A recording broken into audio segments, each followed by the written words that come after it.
girl. They said you were here. We're back with Gentleman Jack Season 2. I am recapping Episode 2. There was a lot of traveling and plotting and lesbian activity-ing.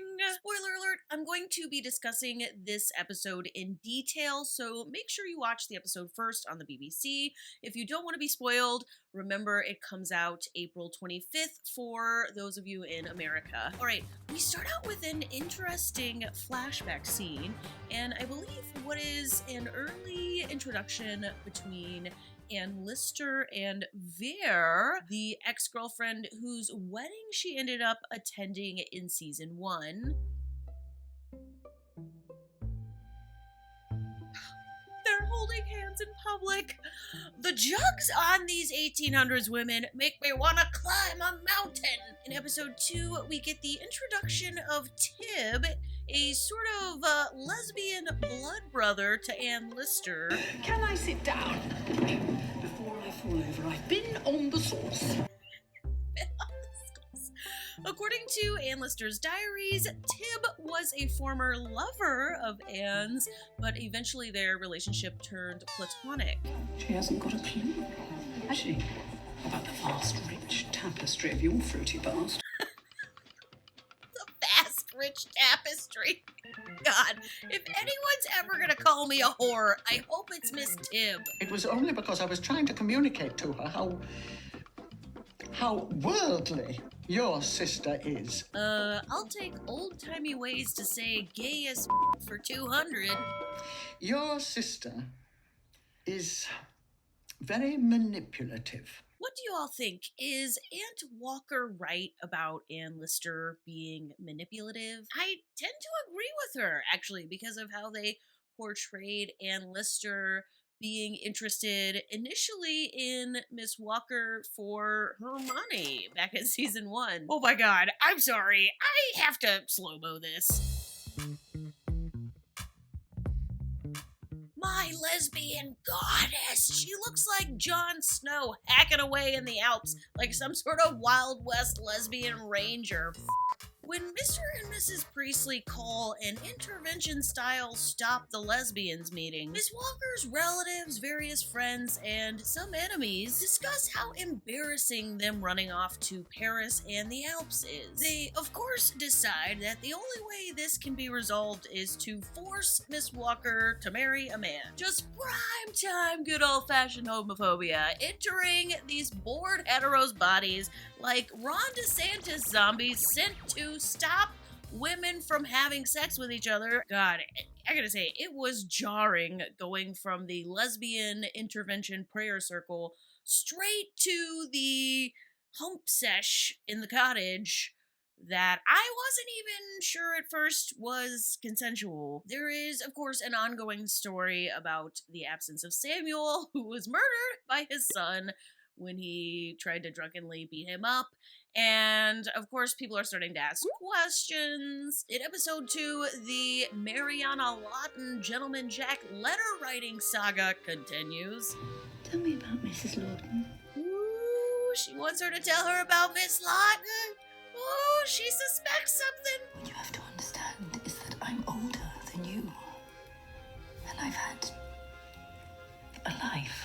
But you said you'd never done this with anyone before. I barely knew you when I said that. So Miss Walker is kind of realizing here that not only is Ann Lister capable of lying out her ass, she has also kept secret the true nature of, like, her relationship background. Like, Ann Lister essentially pretended to be kind of virginal, and that could not be further from the case. Oh, they only know that Mariana and I were devoted for a time. Damn, she's still lying to her. And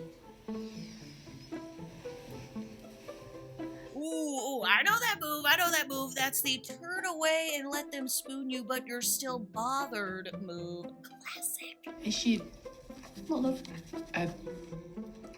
Man. When Ben Soden is all, I know about your dad's murder, Thomas Soden is all, Don't know what you're talking about. Miss Lister, we think we shall go back there. Oh my god.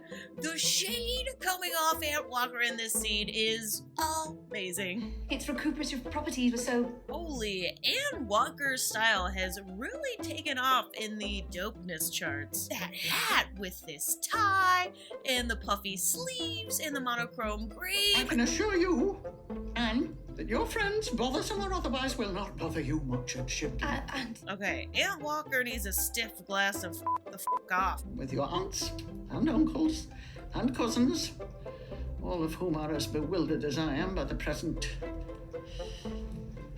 situation. She called their relationship the situation. I sometimes wonder if it wouldn't have been better for all concerned if she had rest and succeeded. Wow.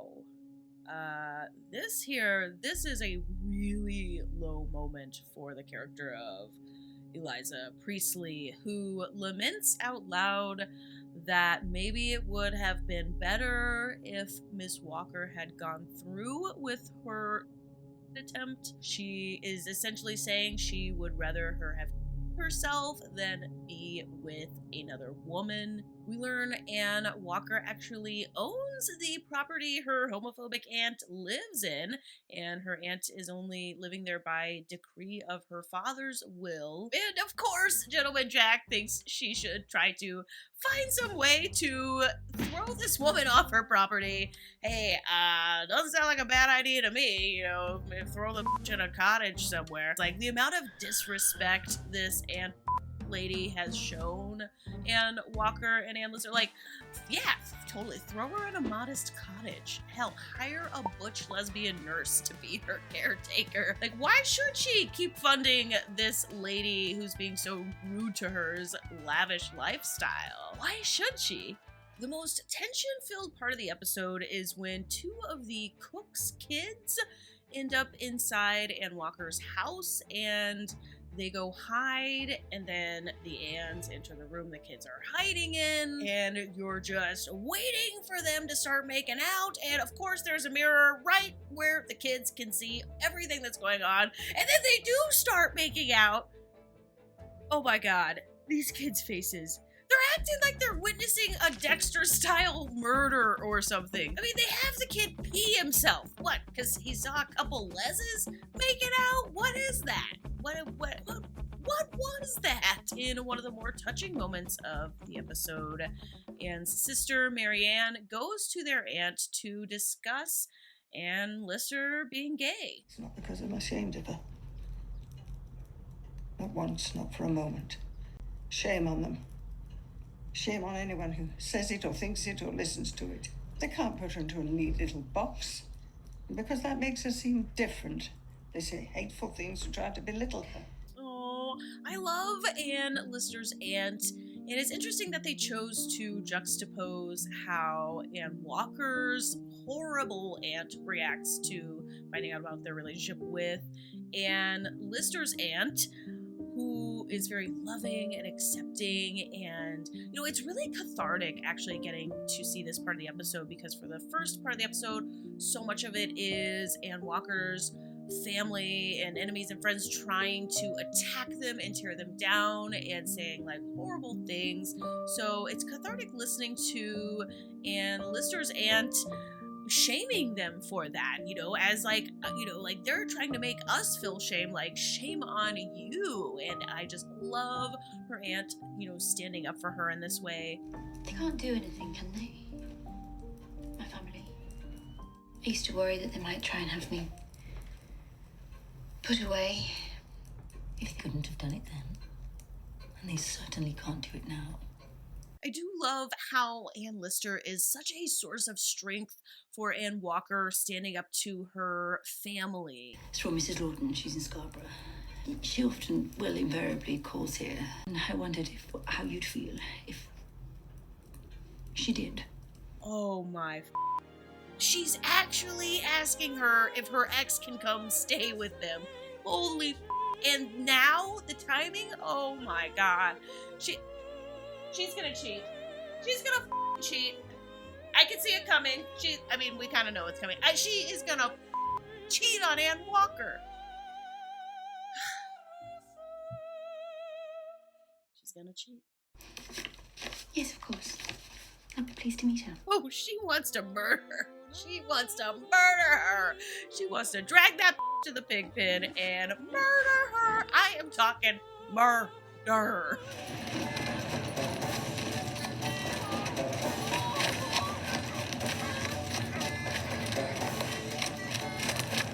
I love how the editors totally TikTok Titanic flutified this scene. I think there's one for you from Mrs. Lawton. It's a wonderful thing. Hardcastle. Oh, I do not like how much spring there was in Anne Lister's steps after hearing there was a letter from Mariana Lawton waiting for her. Like, I don't like it at all. Dear Freddie, though we should never meet again, entirely and affectionately yours, Mariana. Oh my god. Holy sh**.